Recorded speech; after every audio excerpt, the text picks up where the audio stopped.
By quadratic के no real root दे रखे हैं और आपसे पूछा जा रहा है कि एक ही वैल्यू निकालिए, क्या आप निकाल सकते हैं? अगर आप निकाल पा रहे हैं तो सोल्व करके मुझे कमेंट कीजिए, ठीक है? और जो नहीं कर रहे हैं वो देखिए इस क्वेश्चन को। यहां पर बाई क्वाड्रेटिक दे रखी है बच्चों, जिसके रूट निकालने में हमको दिक्कत आती है। लेकिन अगर आप टर्म्स को ढंग से देखोगे बच्चों, तो मैं यहाँ एक्स स्क्वायर को टी मान सकता हूं, जिससे मुझे ये क्वाड्रेटिक में कन्वर्ट हो जाएगा, ठीक है? तो मैंने एक्स स्क्वायर की जगह टी माना, अब ये टी में क्वाड्रेटिक बन चुकी है, अब मैं निकाल सकता हूं। आपसे यहां कहा गया है कि क्वाड्रेटिक का कोई भी रियल रूट नहीं है, तो आप बताइए किसी भी क्वाड्रेटिक के रियल रूट कब नहीं होते बच्चों? जब डिस्क्रिमिनेंट क्या हो? लेस देन 0, ठीक है? तो जो बच्चे ये सोच रहे हैं कि सिर्फ इसी से आंसर आ जाएगा, वो गलत सोच रहे हैं, क्योंकि बच्चों ये क्वाड्रेटिक नहीं है, ये बाई क्वाड्रेटिक है, ठीक है? तो यहां पर रूट टी के फॉर्म में नहीं, एक्स के फॉर्म में आएगा। तो हम क्या करेंगे बच्चों, एक केस में तो आपने इमेजिनरी रूट कर लिया, वो भी सही हो जाएगा। साथ में अगर टी की दोनों वैल्यू अगर आप नेगेटिव ले लेते हो, अगर टी की वैल्यू नेगेटिव ले लेते हो, तो एक्स स्क्वायर कितना आ जाएगा बच्चों? यहां से सोल्व करोगे तो इमेजिनरी आ जाएगा। उस केस में भी बाई क्वाड्रेटिक के रूट क्या होंगे?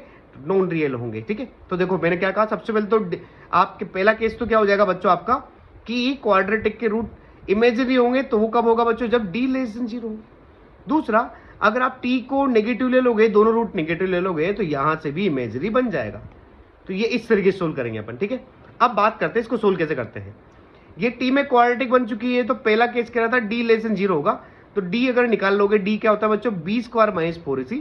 इसको सोल्व कर लोगे तो आपको एक आंसर तो मिल जाएगा बच्चों, के की वैल्यू आ जाएगी 5/4 से बड़ी, ठीक? अब दूसरे आंसर की बात करते हैं। दूसरे आंसर में कहा है उसने कि दोनों रूट नेगेटिव होने चाहिए, तो दोनों रूट नेगेटिव मतलब एक्स की नेगेटिव साइड में आ जाएंगे, ठीक है? तो इस तरीके से, ठीक है?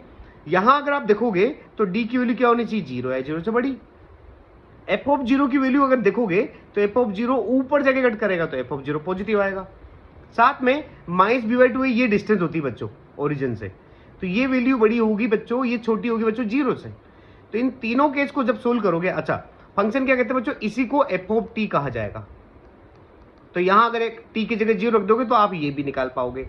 इन सभी रिजल्ट को जब सोल्व कर लोगे बच्चों, तो इस केस का जो कॉमन आंसर आएगा वो ये आएगा बच्चों, -∞ से -1, ठीक है?